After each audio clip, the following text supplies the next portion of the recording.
right. Welcome everyone to this webinar entitled Roadmap to CNOR Recertification. What do I need to know? First, we want to introduce you to our CCI education team. First, we have Dawn Whiteside. Dawn is our Director of Education and Professional Development at CCI. And then we also have Ms. Kimberly Jones, one of our newest members to our CCI education team, and we are so excited to have Kimberly with us. And she is our Manager of Education and Professional Development, as well as our LMS coordinator. And then, of course, myself, Tabitha Kinlaw, the Senior Manager of Education and Professional Development. Our emails are there should you need to reach out to us for any reason. Before we jump into content and everything, we just need to review this disclaimer. Because CCI is a certification organization and has a role in developing and administering certification exams to include determining the qualifications of candidates for certification, we do not require nor do we endorse any specific study guides, training courses. Candidates can prepare for cert exams with any educational materials they choose. So while CCI does offer review materials, it is not a requirement for any of our credentials, nor does it imply successful performance on any of our exams. So we do offer a variety of resources such as online practice exams, sample questions, but again, none of those are prerequisites for any of our certification examinations. Okay, so here are our 4 objectives for this webinar. First, we're going to look at the eligibility requirements for recertification. Then we'll review the 2 methods to recertify your CNOR credential. Third, we're going to outline the steps in that application process for recertification.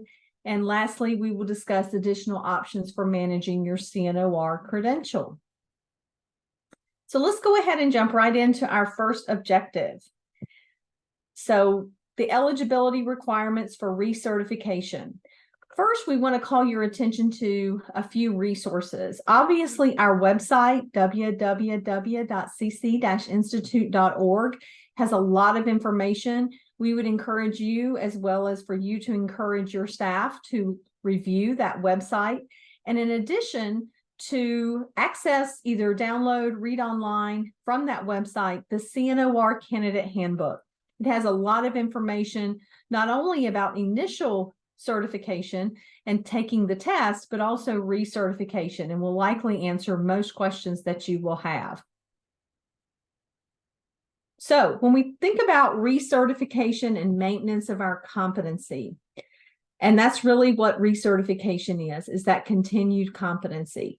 And at CCI, we have to ensure that we meet current and evolving standards that are established by accrediting organizations for your credential. So just like your organizations are accredited by maybe Joint Commission or DNV, your CNOR certification is accredited.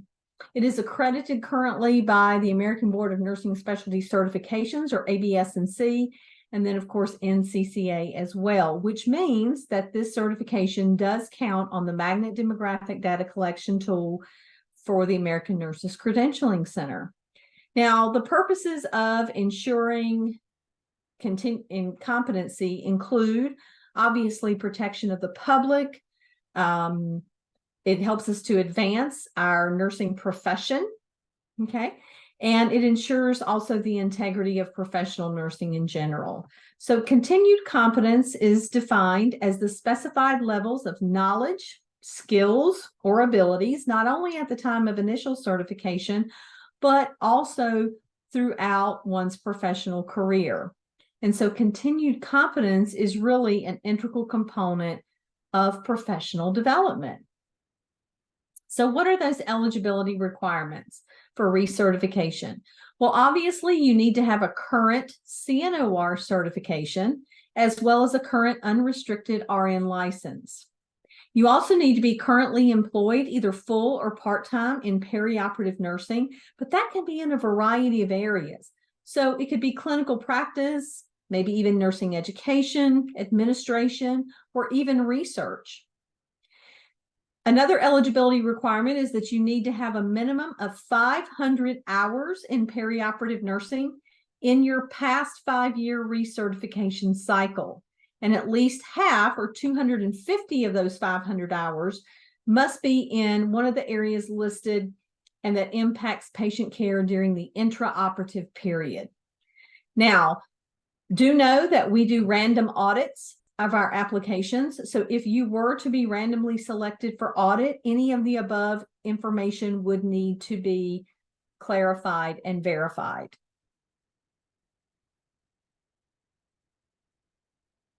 So recertification options. At the end of your 5-year cycle, okay, you're going to apply for recertification, and you're going to do so by one of the following methods. That may be via contact hours for some of you.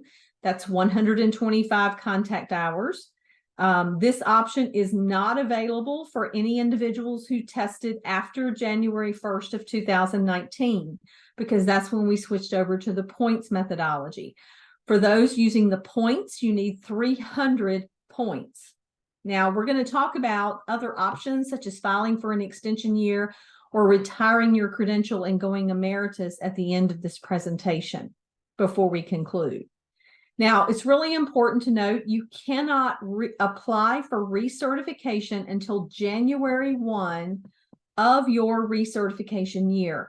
So a lot of folks, if they're in their final year of accruing their contact hours or points, if they have all of those right now, they may, I've got everything. Why has it not let me go ahead and recertify and give them the option to pay? You can't apply for recert until January 1st of your recert year. And we'll show you a screenshot, sample screenshot of an account where you can actually figure out what your recertification year is if you're not sure. Now, as far as those accrual periods, here's a nice graph that kind of outlines the accrual windows, if you will. So you can see on the left-hand column and pick out when your CNOR credential is valid. The next column tells you what your accrual period is. So if you earned your CNOR certification on March 1st of 2018, you can see that your accrual period would be from January 1st of that year until December 31st of last year, which means this is your recert year when you would pay. If you obtained your CNOR or passed your exam or recerted in 2019, obviously you are still in your accrual period and you have until December the 31st of this year to accrue all of your contact hours and or points, and then your recert would come available to you on January 1st. Do take note as far as the fees, because we do offer early bird discounts currently. So those need to be submitted to get the discount, and you'll see the fee on the next screen. But to get that discount, those early birds do need to be submitted before July 1st. Okay. So looking at the fees, the fee is the same whether we're doing contact hours or points. The current fee structure is $375 if you're using early bird. And again, that's getting those applications in before July the 1st. And then, of course, it goes up to $425 after that. And then, of course, you also have your fees there for going emeritus, which is a one-time fee. And we'll talk more about that in just a few minutes, as well as if you need an extension to give you that extra year to make sure that you have all your points or contact hours, or maybe you're kind of on hiatus and you're not currently employed, but you will be, and you just need that little buffer year to get you to where you need to be. It is important to note that your extension fee is $245, and then the following year, when you actually recert, you will be responsible for paying the full recert fee. And that would be dependent upon the pricing at the time and whether you are an early bird or you submit July 1st or after. Now, all these fees are subject to change without notification, so we always encourage everybody to make sure that you do verify the current fee structures on our website. Any questions so far before we move into our second objective of looking at those two methods of recertification in a little more detail?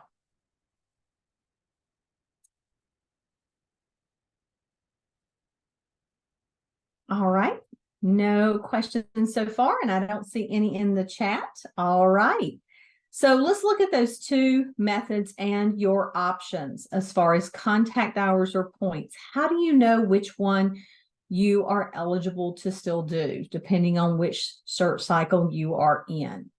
Well, this graph, which is actually in the CNOR handbook available on our website, really makes that very clear. So if you your accrual period is 2019 to 2023, which means you are wrapping up accruing all your CEs or points, and your recertification is going to be next year, you can use CE or points. Okay. Your next recertification cycle will be points, though, because we are moving everyone over to the points methodology. The points methodology does include a CE component.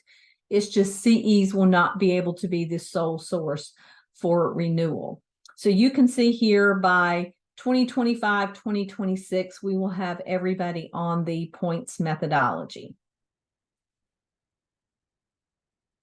So looking at the two differences between CE and points. So nursing continuing professional development, what we used to call contact hours, if you will. Okay. So if you're only using contact hours on this research cycle, you need 125 hours. 75 of those do need to be related to perioperative nursing. And your providers for your CE courses need to be accredited. Examples of this would be the American Nurses Credentialing Center, courses offered through there, the California Board of Nursing, your various state boards of nursing. There is a list in that candidate handbook that I talked about that details out who are considered approved providers. Again, we do random audits. If you are selected for random audit, then you would need to be sure that you could present to us with all of your certificates related to your contact hours, which would need to have that provider status and those contact hours awarded visible on those certificates. Now, again, for those of you who are in your research cycle now, this will be the last time that you will be able to recertify using contact hour option only. Okay. And again, not available for anybody who tested after January 1st of 2019. So a lot of questions we get are based on the points option, because again, while not new, it is still new to some depending on which research cycle they're in. So let's look at those points a little bit more. Again, you need 300 points, and then after, definitely in your next research cycle, this will be your only option. But there's a lot of ways you can get points. Okay. And this is also detailed on our website, as well as in our candidate handbook for the CNOR, and also our recertification handbook. And I'll show you a QR code to that in just a few moments. So look at all the ways that you can actually get points, these 300 points that you need. Okay. A lot of different activities. Academic study. Any of you who are going back to school for your BSN, master's, doctorate, DNP, PhD, anything like that, you can count those hours toward points. The nice thing about academic study, and it's the only category, but that category is unlimited as to the number of points that you can earn in that category. There's also academic teaching, serving on a board or a committee, completing case studies, continuing education, contact hours, okay, holding another perioperative related certification, a lot of different ones. Now, do be careful and make sure that you look at that recertification handbook very closely. You'll also be able to see the maximums in your classroom when you log into your account and you're logging your activities. So for example, Case studies. These are free for you to purchase, but they are free from the CCI store. You complete a case study. Each case study is worth 50 points. Okay, so if you do 2 case studies, that's a third of the points you need for your recertification right there. Do pay attention to the maximums though. So for example, there may be 4 case studies in our store, but you can only have 100 points through case studies. So you want to be very careful as to which ones you're doing. So unless you just want to do them for the learning experience and opportunity and information, it might be that you're not going to be able to get points for all the ones you would select. Here's some other activities. If you preceptor or mentor, if you do presentations such as at AORN Expo or even presentations at your facility, other professional organization activities. We have a lot of free activities in our store where we collaborate with our partners, AORN, Beyond Clean, First Case, just to name a few, where you can watch webinars, listen to podcasts, and complete a post-test and earn points for that. If there's any of you who have authored or you've published, say in the AORN Journal or in other avenues, you can earn points for that. There's reflections to complete. Again, volunteering, your training certificates like BCLS, ACLS. So a lot of different ways that you can earn points for recertification. Now, I talked a little bit about minimum and or maximums really for the various categories and a recertification guide. This is one of my most favorite tools that we have at CCI, and I personally use it myself with when I do my recertification. So this QR code will take you to this CNOR recertification guide. It's also available for download on our website there. And this is a great way. It clearly details all the different avenues by which you can earn points. It tells you the maximums for each category. Again, academic study is the only one that's unlimited. And then it also actually has embedded in it little logs where you can actually use it to keep track of all your information. And this is just a sample there. So you can see here, contact hours, they're still an option, right? So each contact hour is worth 2 points, but they're capped at 100 points. So that means you can have 50 contact hours. We're going to double that, and that's going to equal 100 points. So if you go back to the 2 case studies I mentioned, you do 2 case studies at 50 points apiece. For 100 points, you have 50 CEs at 2 points apiece. That's 100. That's two-thirds of the points you need right there. But a great way to keep track of things. So even if you're not using the points method this time, it's really a good idea to go ahead and start getting used to this system. Start tracking your professional activities. The thing is, a lot of people are a little nervous with the change to the points method, but really, the points allow you to get credit for all the great things that you're doing in your practice already that are enhancing your knowledge, skills, and aptitudes and your continuing professional development. So start tracking those points using that certification log if you would like, even if you're not required to use that method this time. And then regardless of your recert date, start getting used to the changes. Also, if you feel like you're in your recert, it's time for recert and you're going to need an extension because you don't have enough contact hours, we encourage you to really consider the points methodology before you request that extension year, because you're probably already doing a lot of those professional activities such as precepting in your daily work. So you need to go ahead and get credit for all of those things. If you have any questions or you're unsure, always reach out to info@cc-institute.org to our amazing CRED team, and they can help you with your individual account and how you should proceed. Any questions about contact hour method versus points method before we move to our third objective? Oh, and I forgot to mention, some of you may be wondering about taking the test as an option for recert. That is no longer an option due to the security of the test and so forth. Taking the test again as a methodology of recert is not an option. Any questions?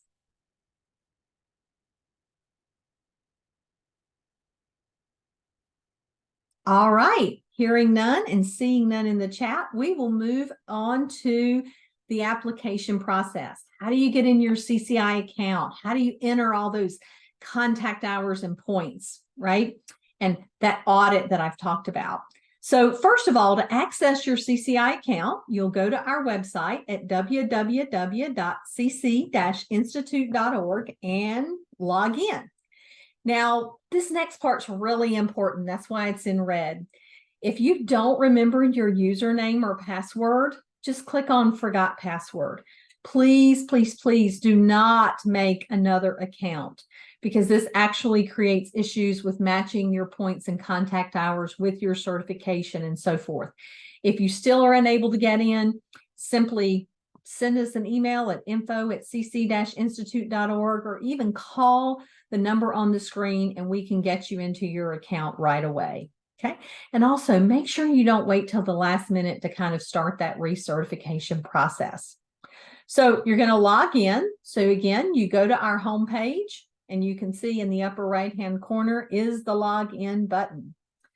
And then of course, here's where you log in. You enter your email and your password. You can see right there the forgot password link if you can't get into your account, as well as the number and the email that I mentioned. Again, please do not create multiple accounts. So once you are successfully into your account, you're going to have a screen that's going to look something like this. This is your profile page. Okay. So since you're wanting to look at recerting for your CNOR, you're going to click on My CNOR, and this will take you to your information. This particular screen, we've just blacked out the individual's information. So once you click on My CNOR, you're going to get a screen that looks like the one shown here. Okay. So this is for a CNOR recertification. You can see that there. The accrual period for this particular individual, okay, is 2020, January 1 through the end of next year, December 31st of 2024. That's their accrual period. That means their recert becomes available January 1st of 2025. So even if on December 1st of 2024, this individual has everything ready to go and wants to go ahead and submit their fee and process their recert, they won't be able to do that until January 1st. But they will want to do that before July 1st of 2025 to get that early bird discount. Okay. And of course, they do have that full year to submit that. Okay. And then you see the Request Emeritus button, which we'll talk about again before we conclude for this evening. At the bottom, you can see the dashboard there, where you're going to need to enter your RN license, your continuing education or points, your experience, your employment, and then, of course, paying associated fees. Now, you can see on this particular one, this individual has already entered their RN license information. We know that because there's a thumbs up. They've also gone ahead and entered their experience because they have a thumbs up. They need to finish entering their continuing education because you see the pencil there. And then, of course, paying their associated fees. Okay. So let's click on the continuing education button on the dashboard and see what we see there. This will take us to where we can actually log our contact hours or points. And again, we're on that dashboard under the continuing education tab. Once you click on that, you're going to see your progress. Now, this particular person has the option of doing contact hours or points. They don't need to choose. The system is going to automatically calculate for them both methods. And then, of course, the first one that turns green is the method that they can use. Again, each contact hour is worth 2 points. The max is 50 for a total of 100 points. So if you add 20 contact hours, you will automatically see the 20 contact hours show, but then you will also see your points reported to 40. Now, for this particular person, you can see that it's really a race to see which turns green first. And as you can see, this person already has enough points. So they would probably want to use the points methodology, even though they have both options. At the bottom of the screen, you see the two green arrows that are pointing up. Again, if you need to report your contact hours, you can click on that button. If you need to report your points, you can click on that one. Also, there is the option to import any AORN contact hours, such as maybe contact hours that you receive from attending an expo.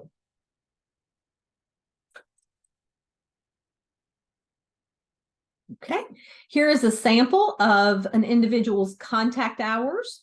You can see this particular person has acquired enough contact hours, so it is green. And here's a sample of an individual's points.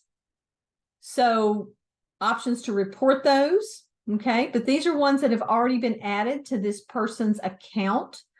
The first two were added by the nurse, okay?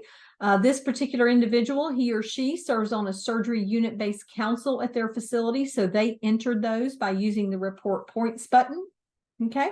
And then also they serve on the policy and procedure committee at their facility, so they entered that as well.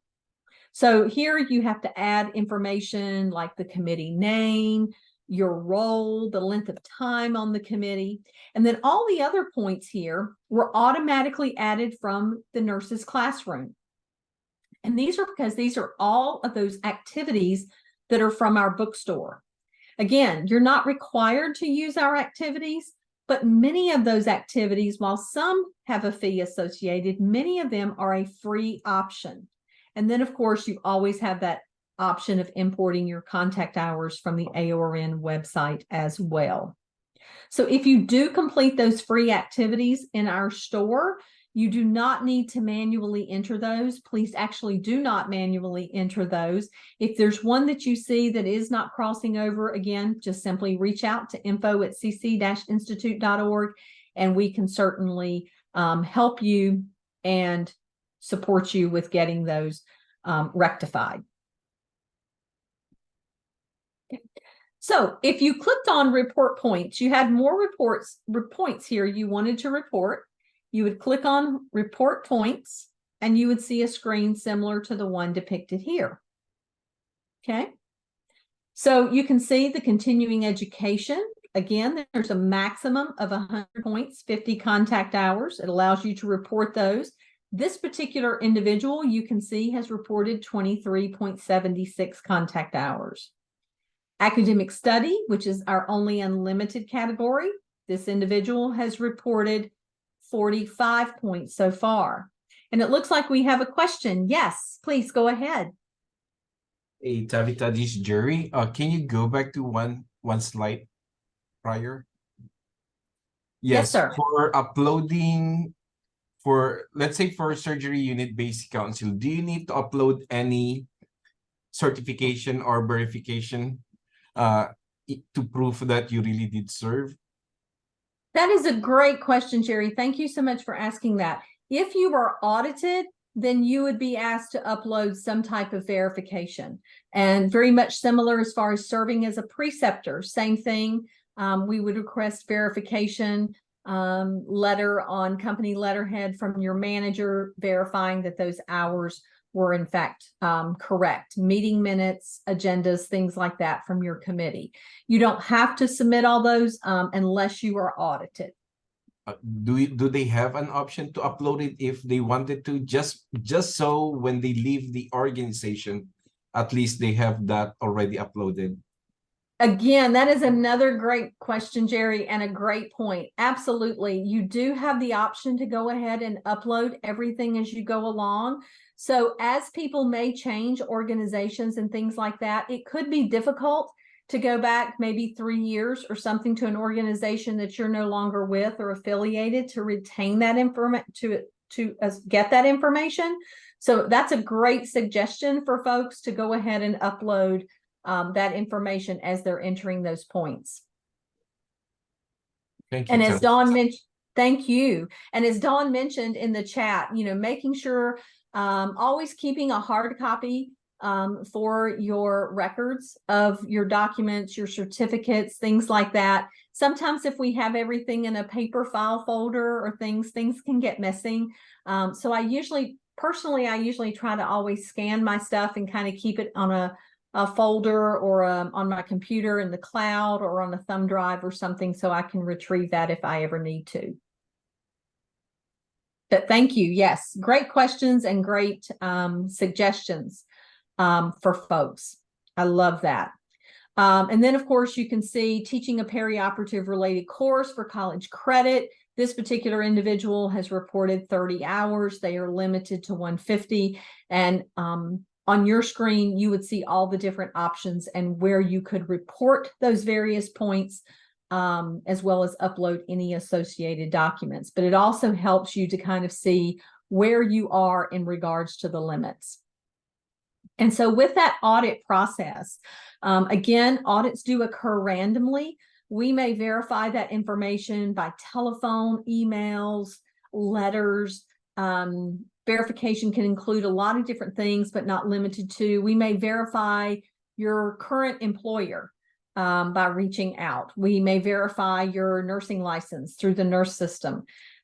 We may verify your work history through contacting past employers, your contact hour certificates, your points activity verifications. And also in that recertification handbook that I mentioned, it also, in addition to those maximums and descriptions, tells you some of the documents that could be used to support your documentation for the audit process.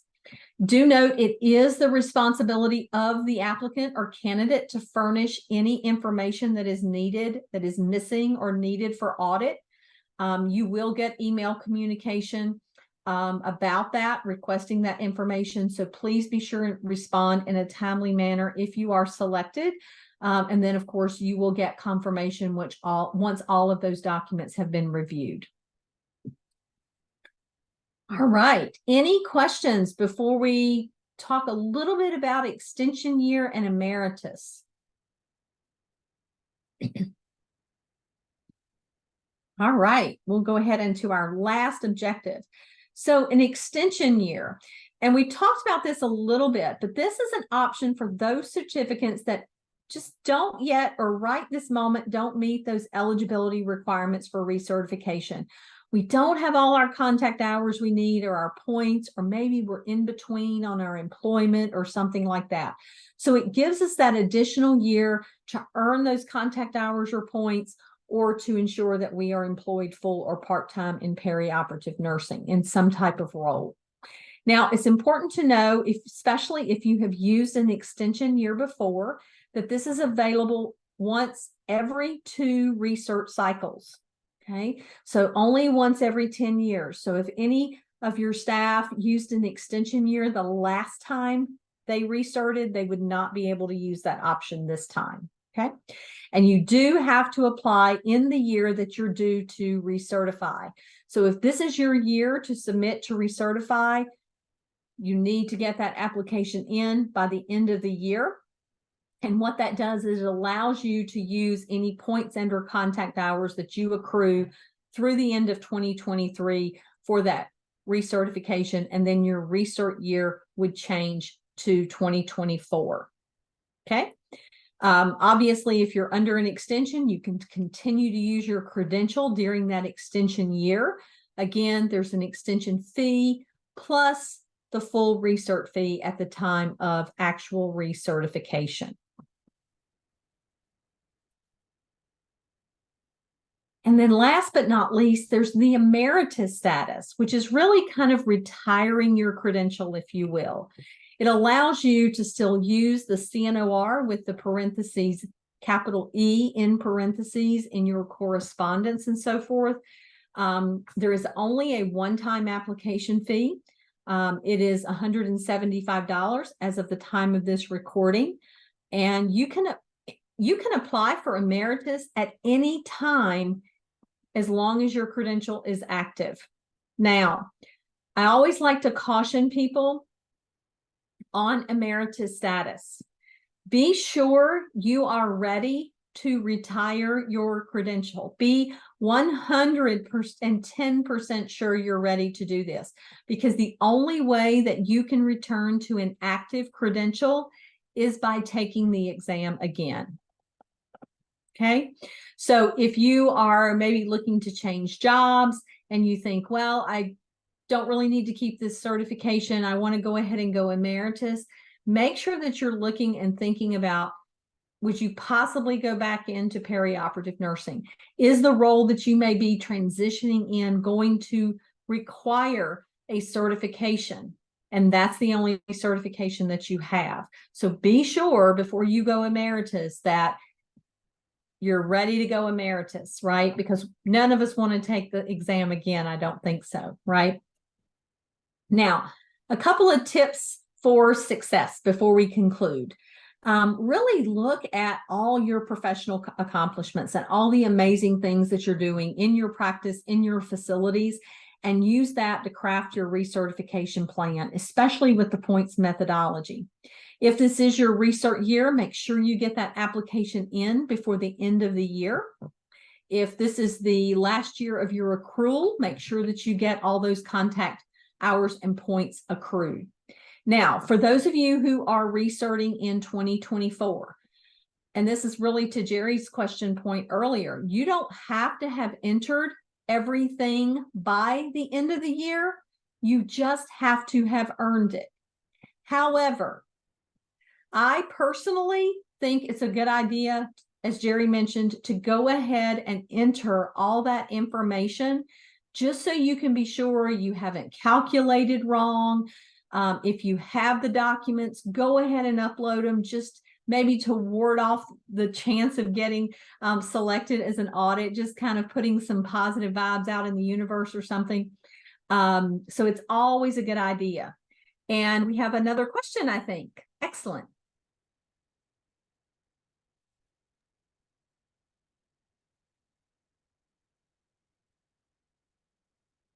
Did we have another question? I think it's still Jerry raising his hand. Yes. Yes. Yeah. I have my question is, what if a certified nurse will be working in another area other than the perioperative setting, but wanted to keep her certification because she plans to go back to that area maybe 2 years or 3 years if she doesn't like the current job? Can she maintain the certification, or can she get recertified? Dawn, what are your thoughts on that one? If it's obviously, if it's going to be, again, they're in between jobs, you've got kind of that break and they're going to be back within it in a year, and extension's always an option. But are you asking if they're completely out of perioperative nursing for a year or two? Yeah, for a year or two. Yeah, you'd still be eligible. I think it's 500 hours within the last 5 years. So if you're out for even 3 years working in a different specialty, but you come back to perioperative, at the time of recertification, you're currently working in preoperative and you have that 500 hours, I believe it is, previously, then you are still eligible to recertify. Okay. Yes, and it is the 500 hours. Yes. Okay. All right. Thank you again, Jerry. Another great question. So again, if this is your year to earn your points, you just have to have them earned by the end. You don't have to have entered them, but probably good practice to go ahead and enter those as you're completing those so you don't forget anything, and you go ahead and you have all that stuff out there.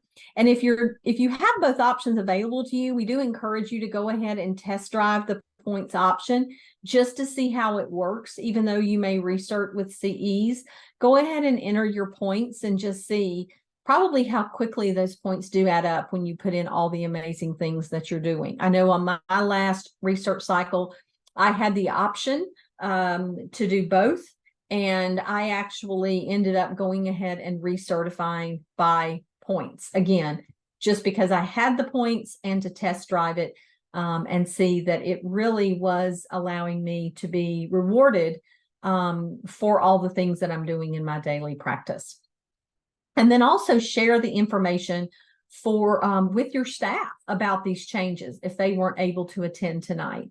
Kim. So do you I have a anything to question. add? Yep. Uh-huh. I have a question that has been posed in the past, and it may be beneficial for everybody, is BLS is acceptable for points. But we research or re-up that every 2 years. So if it's a 4-year period, do they get to count that twice or do they get to count that once? I see Dawn shaking her head. Yes, you get to count it twice. And that's in the recertification handbook. It has Okay. how many times. Excellent. Yes. So again, don't let the points methodology scare you.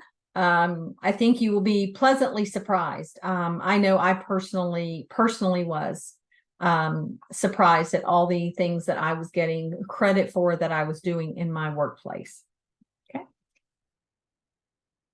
Any other questions, comments from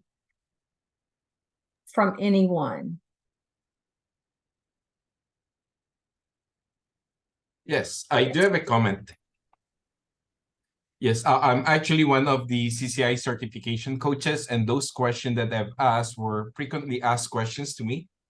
And I am glad for the clarification, even for the emeritus status that I was asked during last Saturday, but we cannot really answer that question. But good to know that they need to get the examination again to be recertified.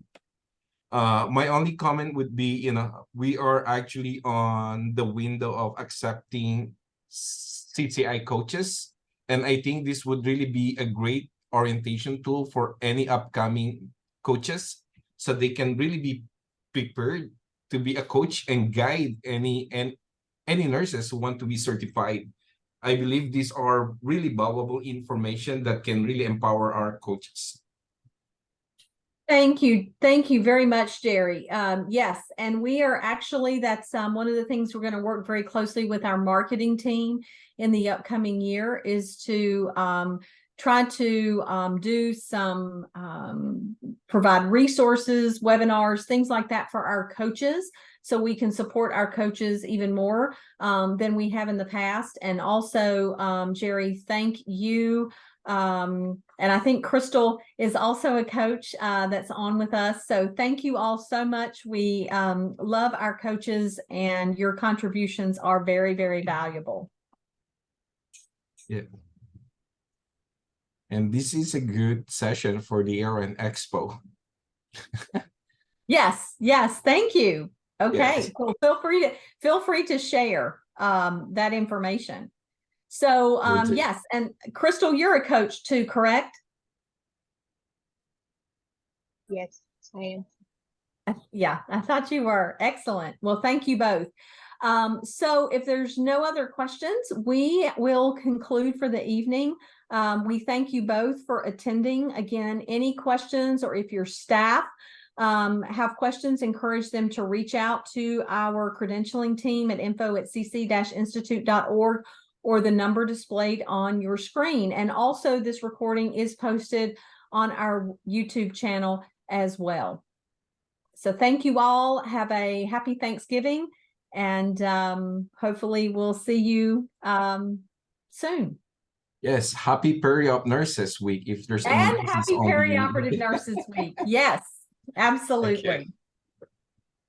Thank you. Thank you all. Welcome. Good evening. Thank you.